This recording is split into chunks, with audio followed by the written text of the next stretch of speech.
আমরা বলি যে ভোটটাকে ম্যানিপুলেট করার ক্ষমতা আমরা ধরি। এই কর্মচারী, এই 10 লক্ষ কর্মচারী পেনশনার যদি বাড়িতে বাড়িতে গিয়ে আপনার দুর্নীতির কথা, আপনার অপশাসনের কথা তুলে ধরে, তারপরে আপনি কোন দিকে পালাবেন সেটা ভাবুন। সেইটা আমরা আজকে যাচ্ছি কালীঘাটে সেই হিসেব নিতে। ওনার যদি সাহস থাকে, উনি যদি সত্যিই আন্দোলনকারী হন, উনি যদি সত্যিই বিপ্লবী নেত্রী হন, তাহলে উনি আমাদের সঙ্গে দেখা করুন আজকে। কলকাতা পুলিশরা আমাদের প্রোটেকশন দিচ্ছেন না, ওনারা আমাদেরকে সাপোর্ট করছেন, এই জায়গাটাই তো ব্যাপার না। এত পুলিশ, এরা তো জমায়েতটাকে আরো দৃঢ় করে দিয়েছে। বরং ওদেরকে বলার বক্তব্য যে রাজ্য সরকারের কোনো ডিপার্টমেন্টকে কাউকে সুপ্রিম কোর্ট বিশ্বাস করে না বলে ওই 4 জনের কমিটির মধ্যে রাজ্য সরকারের কাউকে রাখেনি। তো উনি বলেছেন আমাদের দাবি আদায় আমরা রাস্তায় থাকবো, যতক্ষণ পর্যন্ত আমার দাবি আদায় না হচ্ছে আমরা রাস্তায় থাকবো। সম্মান ধুলোয় মিটিয়েছে, এর জন্য লুটিয়েছে, এর জন্য দায়ী একমাত্র মুখ্যমন্ত্রী। এই যে আজকে বিচারপতিদের দায়িত্ব নিতে হচ্ছে, গণতন্ত্রের কত বড় লজ্জা। শাল গায়ে জড়িয়ে গেছে ওখানে সুপ্রিম কোর্টে প্লিড করতে, সেই দিনই বেরিয়ে গেল ডিএর অর্ডার। দাবি হচ্ছে এই রাজ্যের যে 6 লক্ষ শূন্য পদ আছে বিভিন্ন ডিপার্টমেন্টে, সেই 6 লক্ষ শূন্য পদ পূরণের জন্য সরকার উদ্যোগ নিক এবং সেখানে স্থায়ী পদের জন্য স্থায়ী নিয়োগ হোক, স্বচ্ছভাবে নিয়োগ হোক। রাজ্যের ছেলে মেয়েদেরকে চাকরি দিলে আর যুবসাথী দেওয়ার প্রয়োজন পড়ে না, সেটাকে জানানোর জন্য আজ পথে নামা। আজকে আমরা পথে নেমেছি লক্ষ লক্ষ অস্থায়ী কর্মচারী যাদের বেতন দিনের পর দিন কমে যাচ্ছে, তাদেরকে স্থায়ীকরণের জন্য উদ্যোগ নিক সরকার, এবং সুপ্রিম কোর্টের রায় অনুযায়ী আমাদের যে বকেয়া মহার্ঘ ভাতা তার সমস্তটা মিটিয়ে দিক। এই সমস্ত কিছু দাবি নিয়ে আমরা পথে নেমেছি। সেটা তো দিদিমণি ভালো বলতে পারবেন, কিন্তু না মিটিয়ে যে আমরা ওনাকে পালাতে দেব না সেটুকু কথা দিতে পারি।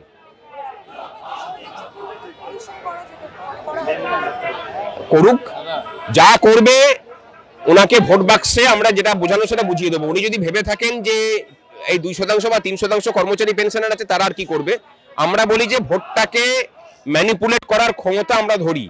এই কর্মচারী, এই 10 লক্ষ কর্মচারী পেনশনার যদি বাড়িতে বাড়িতে গিয়ে আপনার দুর্নীতির কথা, আপনার অপশাসনের কথা তুলে ধরে, তারপরে আপনি কোন দিকে পালাবেন সেটা ভাবুন। এই যে ধরুন এত বছর ধরে আমাদের টাকাটাকে অন্য জায়গায় খাটিয়েছে, সেখান থেকে ইন্টারেস্ট গুলো খেয়েছে, সেই ইন্টারেস্টের হিসেব কোথায়? এটা দুর্নীতি নয়? আমি ছোট্ট করে একটা কথা বললাম, 10 লক্ষ শূন্য মানে পদ থাকার কথা, স্থায়ী কর্মচারী থাকার কথা, সেখানে 5.5 লক্ষ মতো আছে বা তার থেকে কমই আছে। তাহলে বাকি পদের জন্য যে পয়সাগুলো কেন্দ্রের কাছ থেকে নিয়ে এসে হজম করছে, সেই টাকাটা কোথায় গেল? এটা দুর্নীতি নয়? বাকিটা সাধারণ মানুষ ভাবুক যে দুর্নীতি তার জীবনকে কিভাবে প্রভাবিত করছে, তারা একটা তালিকা তৈরি করুক এবং এই আগামী ভোটে এই মানে চোরচাট্টাদের দল গেলে পরে তাদেরকে জিজ্ঞাসা করুক যে এই দুর্নীতি তোমরা করেছো, এর বিরুদ্ধে তোমাদের কি বলার আছে বলো, আত্মপক্ষ সমর্থনের সুযোগ দিন তাদেরকে।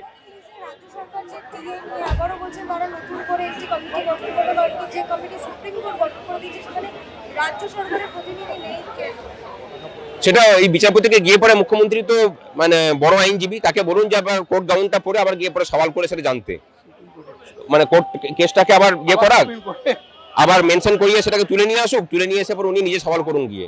কারণ এটা কেন পারেননি, ওনার কোটি টাকার লয়ার আছে, তাহলে সেটা তাদের ব্যর্থতা।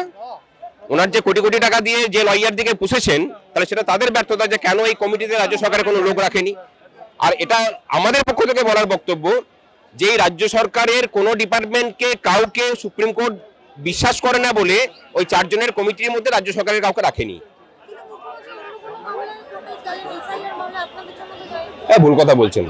উনি গিয়ে পরে আমাদের মামলার কথাই বলে এসেছিলেন যে তাড়াতাড়ি রায়টা দিয়ে দিন, অনেকদিন আমরা লড়াই করছি, আর আটকে রেখেন না।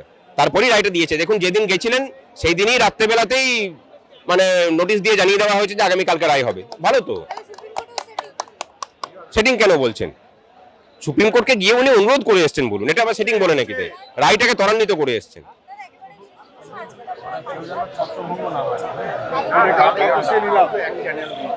পৌঁছানোর উদ্দেশ্যে তো যাওয়া হবে। যেসব পুলিশ কর্মীরা পথে নেমেছেন তারাও আমাদের সাথে আছেন, আশা করি কালীঘাট পর্যন্ত যেতে পারবো। হ্যাঁ, আমরা তো কালীঘাট অবধি পৌঁছবো। আর মুখ্যমন্ত্রী কি সাহস হবে কালীঘাট পর্যন্ত যেতে দেওয়ার? উনি আসলে তো একজন ভীতু মহিলা, এবং ওনার তো কেরিয়ার শুরু হয়েছিল একটা ভুয়ো ডিগ্রি নিয়ে। তা ভুয়ো ডিগ্রি যে নিয়ে শুরু হয়েছিল, ডক্টরেট ডিগ্রি, তিনি এখন বলবেনই যে এটা সাবজুডিস। কাকে সাবজুডিস বলে এই জ্ঞানও ওনার নেই। তা ওনার যদি সাহস থাকে উনি কালীঘাটে আজকে দেখা করুন। আমরা তো যাচ্ছি, ওনাকে আমাদের কাছে আসতে হবে না, আমরাই ওনার কাছে যাচ্ছি।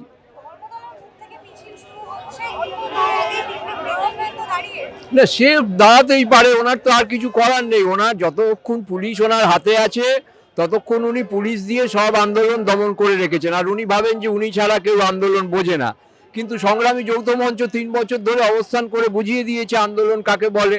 এবং সুপ্রিম কোর্টের রায়ে যিনি বলছিলেন ওই অমিত মিত্র, অভিরূপ সরকারদের পরামর্শে যে ডিএ হচ্ছে দয়ার দান, আজকে তারা মুখ লুকিয়ে বসে আছে আর বলছে আবাস যোজনায় টাকা দেয় না, 100 দিনের টাকা, 100 দিনের কাজে টাকা দেয় না। আরে ওইসব টাকা তো চুরি হয়েছে, সে তো হিসেব হয়ে গেছে। ডিএর টাকাটা যে চুরি হয়েছে সেই হিসেবটা কোথায়? উনি যে আমাদের চোর ডাকাত, ডাকাতের সর্দার বলেছিলেন, আমাদের টাকা তো উনি চুরি করেছেন। ওনার সাহস থাকলে শ্বেতপত্র প্রকাশ করুন। 3 বছর ধরে বলছি যে আপনি ডিএ টাকা কত টাকা পাননি। এই যে 8 লক্ষ কোটি টাকা ঋণের কথা বলছে, এই টাকা সরকারি কর্মচারীদের, এই টাকাই উনি মেরে দিয়েছেন এই গত 15 বছর ধরে। তো সেইটা আমরা আজকে যাচ্ছি কালীঘাটে সেই হিসেব নিতে।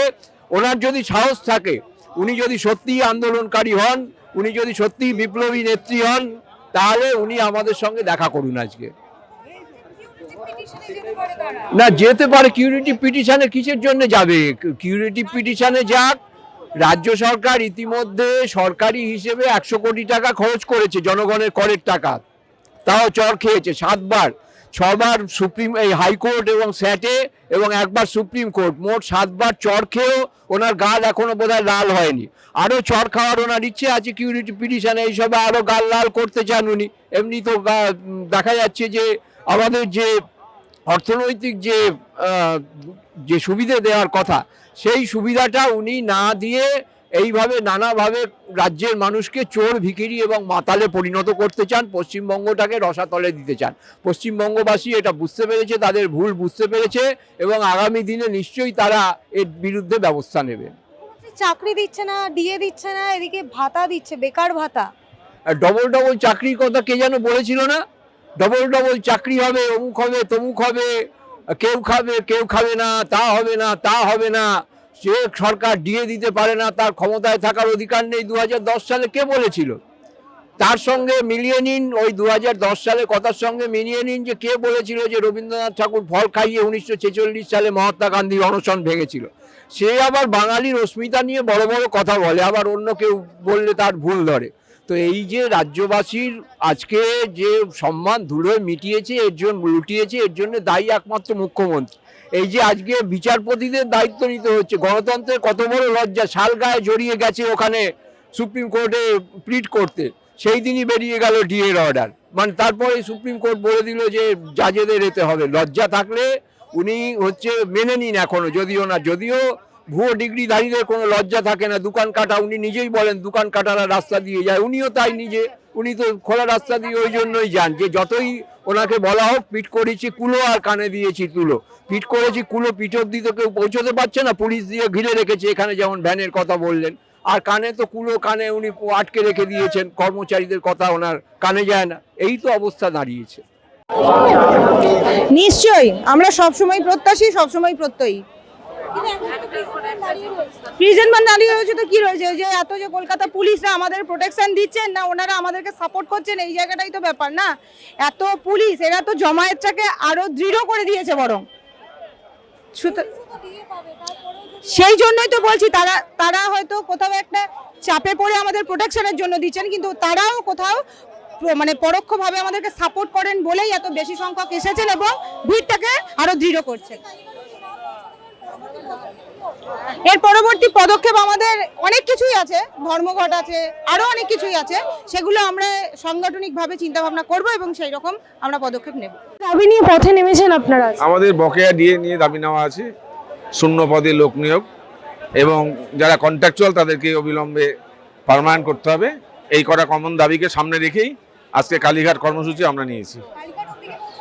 যেখানে যতদূর যাবো আমরা, পুলিশ আসবে, আমরা চেষ্টা করবো যাওয়ার। এটা বাধা দিতে পারে, আমরা আমাদের মিছিল করবো, তার কর্তব্য সে করবে, আমাদের নৈতিক অধিকার আমরা পালন করব।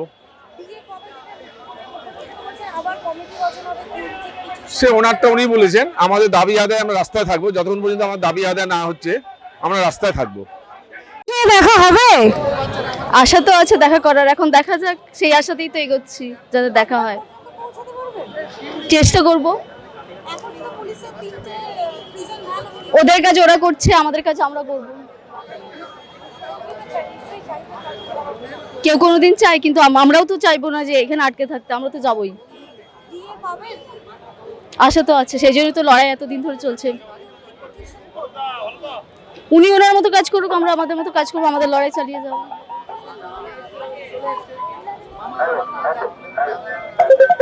সেটা উনি মুখ্যমন্ত্রী মহিলাদের জন্য কতটা ভাবছে সেটা তো ওনার কাজকর্ম থেকে বোঝাই যাচ্ছে। তো ওনার কাছে উনি করছেন, আমাদের কাছে আমরা করব। উনি মহিলাদের জন্য ভাবছে না পুরুষদের জন্য ভাবছে সেটা ওনার একান্ত ভাবনা, কিন্তু আমাদের কাজ আমরা করবো।